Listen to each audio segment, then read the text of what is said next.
All right, here we are again with another episode from the Lair. And I got a couple questions here I thought were worth writing down, and I thought I'd share them with you here. Let's see. Can you tell us the story and how you came up with your code? It all started, I think it was like 2010. You know, in the Army, they send you away to schools and stuff. I got sent to one school called Battle Staff. And that school, it's kind of like you manage all the maps and work the whole staff area, and you're like the non-commissioned officer. It's kind of like when you watch like Battle of the Bulge or Patton or The Longest Day. You see them move around shit on a map, and there's somebody in the background talking on a phone. That's basically what that job is for. I'm just a crony in the whole battle staff that tracks shit and makes sure everyone has coffee and nobody kills somebody they're not supposed to kill. So I went to the school, and the instructor was a E8 older gentleman, and apparently he just was born again. He was trying to clean up his act, and I have quite the potty mouth, especially when I get riled up. But he never said nothing to me about it.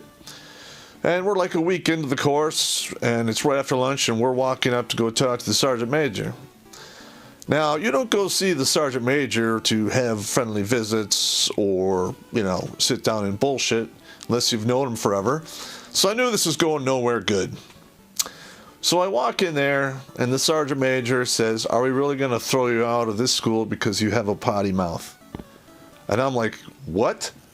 Nobody told me nothing about this. I was never told not to swear, clean up my act, nothing. You know, this is bullshit. And the sergeant major was like, "Yeah, you're right, it's bullshit. If you come here again, you're gone." I'm like, okay, got it.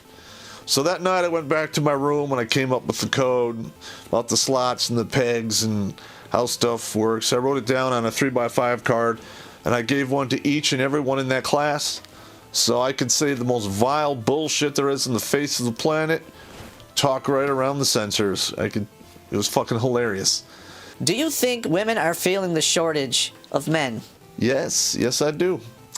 I go on the internet dating apps, and I see that we're all the good man at, looking for my Prince Charming, you know, looking for a long-term relationship, blah, blah, blah. All right. So a lot of these women are now in their mid-30s and up. They've hit the wall or rapidly approaching it. And they realize that, you know, after 4-0, they might be around here for another 4 goddamn decades by themselves, and it scares the shit out of them. It is what it is. So, yeah, I do think they're feeling the shortage. Just look at the self-marriage bullshit that they're doing. What is the reason for the dick stacking test? It's a simple mathematical equation. Just ask a woman or somebody you're looking at dating or you are dating how many men she's banged.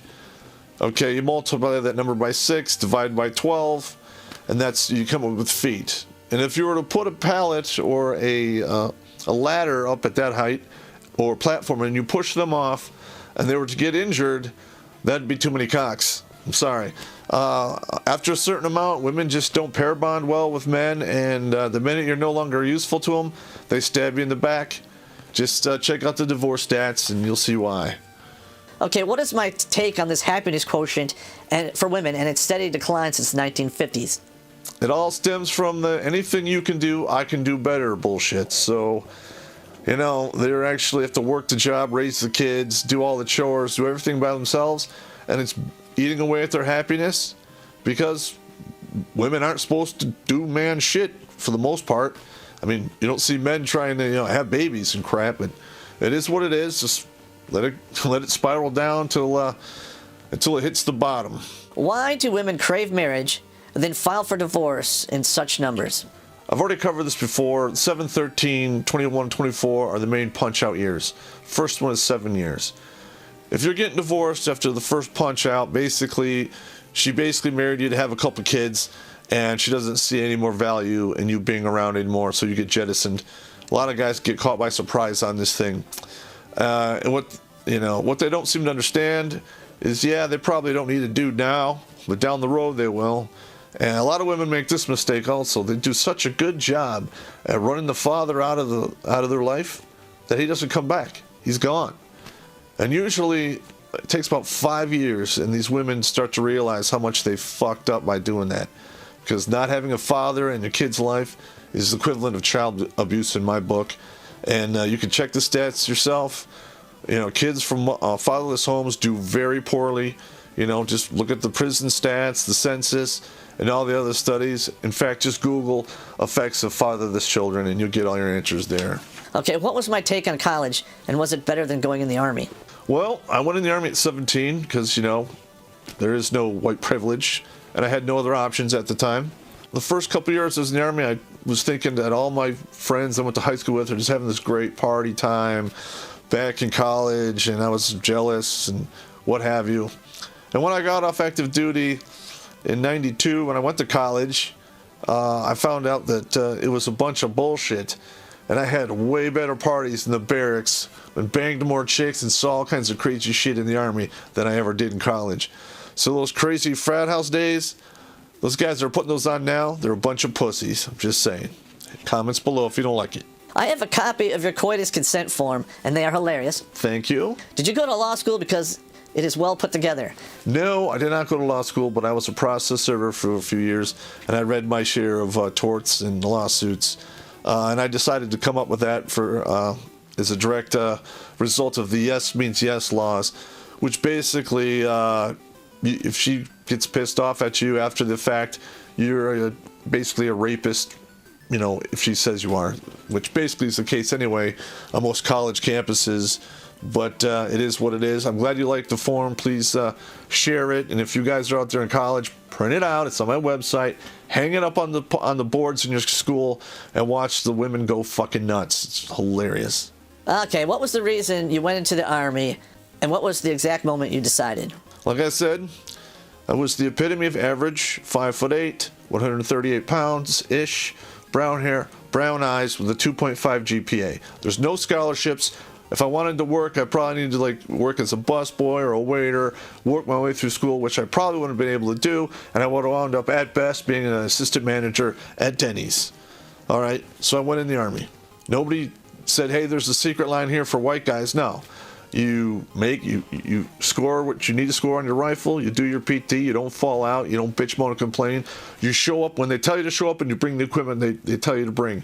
And it's just that easy. And I did that, and I went through the infantry, airborne, ranger, and special forces, because, you know, if I'm going to do shit, I usually do it the best I can, and I don't quit.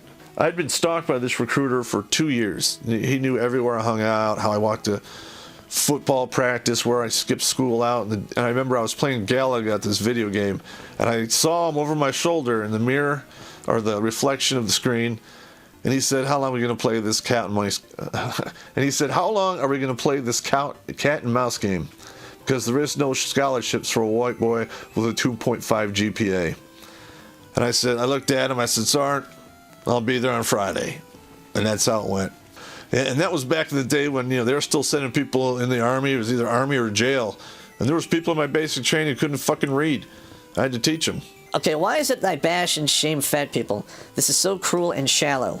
You're easy. You can't run away from the predators. You take a lot of resources to maintain. It's only shallow because you jumped in the bathtub and knocked out all the water. I mean, if you go to McDonald's, you eat one meal there a day, you're eating the equivalent of what a king would eat every day in the Middle Ages. You eat like a fucking king here in America, and you eat 3 fucking meals like that a day. Is it any fucking is it a surprise that everyone has a cottage cheese ass, or they lost a lot of weight and they have the flying squirrel suit? Is it a surprise? No.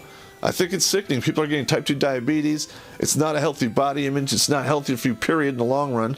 But hey, if you want to eat yourself to death, who am I to stop you? When do you think the Western culture will fail, and how will it come? It'll come as a small whisper at first, and then there will be pretty much an economic collapse. And if you want to see what's going to happen here in the next 1 to 3 decades, go look at Venezuela.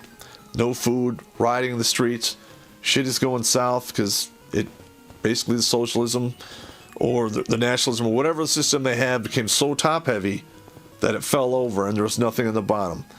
So, and it'll look somewhat like that, except There's 3 or 4, 500 million guns in the United States. You know, it's not good for anybody, and it's gonna end like that. It's gonna be a bloodbath. And I warned you. You know, so get your shit ready. Let's see. I liked your channel and the comments. I noticed you allow some very negative comments to remain. Why do I do that? All right, I've had this up for 4 years now. I think maybe I've banned 20 people, maybe 18. And I don't care if you write negative comments. Just don't keep doing personal attacks. I'll let it go once or twice, but if that's all you have, I might have to block you. You know, you want to argue? Fine. Give me some valid points to argue. I don't care if you insult me while you're doing it. I mean, I don't give a shit. But, you know, you can read through the comments. I give as good as I get, and it is what it is. So, that's my take on the whole damn thing. And I also try to respond to as many comments as I can. You know, hopefully I'm doing a good job. I mean, I'm limited, but it is what it is. Anyway, that's all I got for tonight. Hopefully you have a safe and healthy evening, and take the condom with you when you leave. Talk to you later.